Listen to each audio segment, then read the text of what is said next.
qu'il va sûrement s'en suivre les réalisations des autres projets comme le projet de construction d'un ouvrage de traversée sur le fleuve Okomwe reliant le département de Bétié à celui de Yakassé à Tobruk.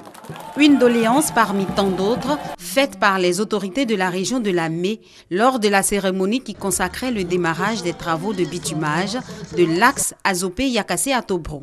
À la vérité, le fleuve Komwe, frontière naturelle entre la région de la Mé et celle de l'Indénié-Douablin, constitue un véritable frein pour les populations. Sur la question, les cadres ont longuement échangé avec le Premier ministre Daniel Kablan-Duncan. Le plus éminent, c'est le démarrage du pont. Parce que vous savez que aujourd'hui, quand vous arrivez à la Komwe, la traversée se fait par bac. Donc le démarrage du pont va soulager les usagers et toute la population de Bétié, mais aussi la population de Yakassé à Tobruk.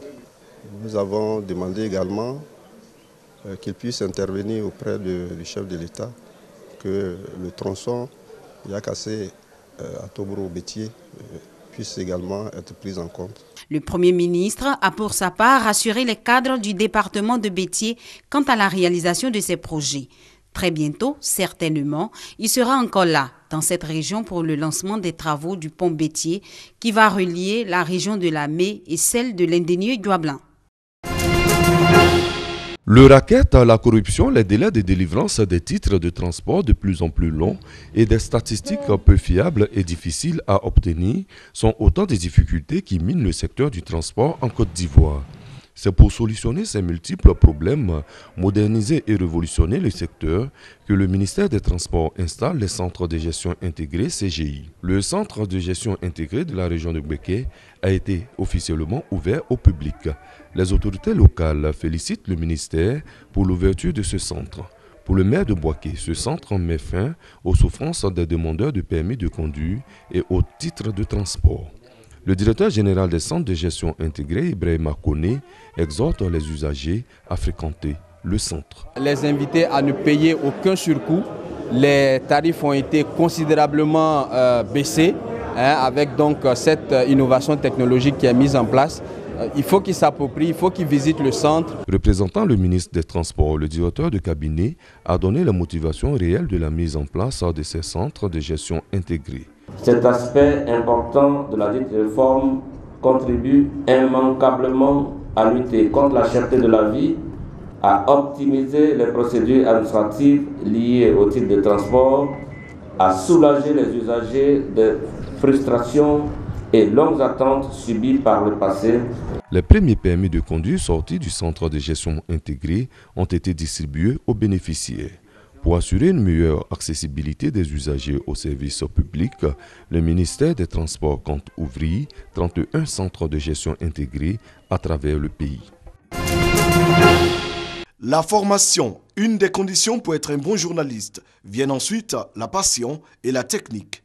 Les étudiants en journalisme de l'Institut des sciences et techniques de la communication, ISTC, ont été instruits sur la question au cours de la 4e édition du Forum de l'étudiant en journalisme de l'ISTC, FEJ 2015. Le journaliste doit avoir une curiosité à fleur de peau.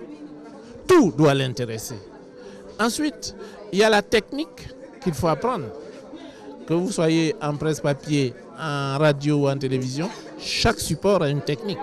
Il faut la maîtriser, sinon vous ne pouvez pas faire passer un message.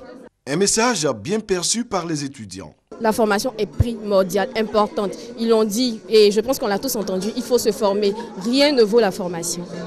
Il est très important de participer à ce genre de forum. On apprend toujours plus sur le métier en participant parce que nous sommes en contact avec des personnes très expérimentées et ça peut nous aider dans notre métier. FEJ 2015 est une plateforme d'échange, de promotion de l'école de journalisme. Cette rencontre annuelle permet ainsi de créer une proximité entre étudiants et professionnels du secteur. Au cours de ce forum, les meilleurs étudiants en radio et télévision ont été primés. Autre fait marquant de cette cérémonie, la sortie de la promotion 2014-2015, promotion baptisée Amadou Bakayoko, directeur général de la RTI, représenté par son conseiller spécial.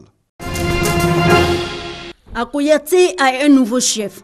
Son nom, Augustin Kwame Bedi, Attaché administratif au ministère de l'Intérieur et de la Sécurité, c'est le 15e chef de ce village situé à 7 km de la commune de Béngéville.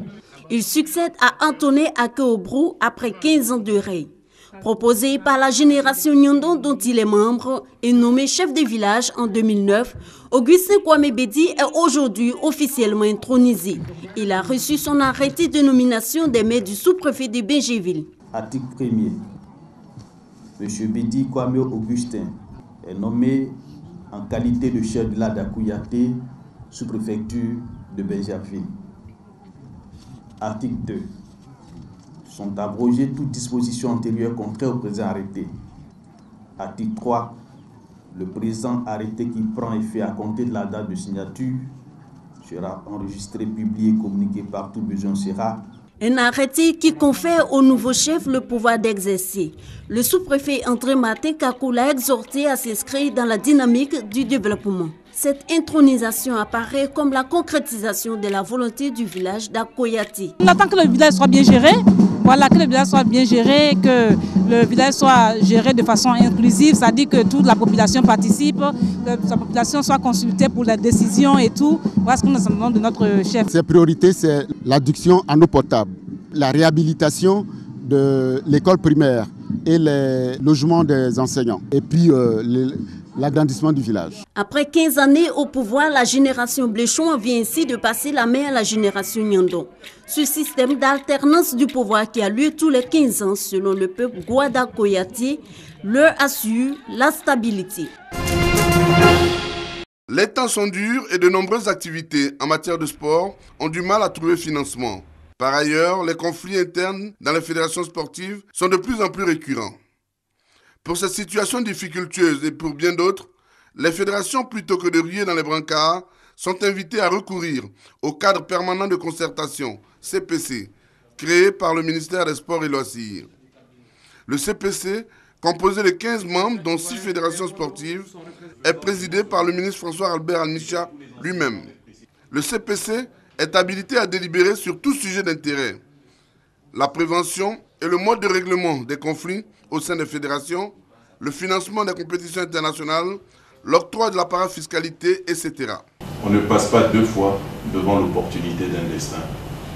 Il nous revient donc de saisir l'opportunité que nous offre le contexte actuel pour conduire à son terme le chantier de la modernisation du sport en Côte d'Ivoire.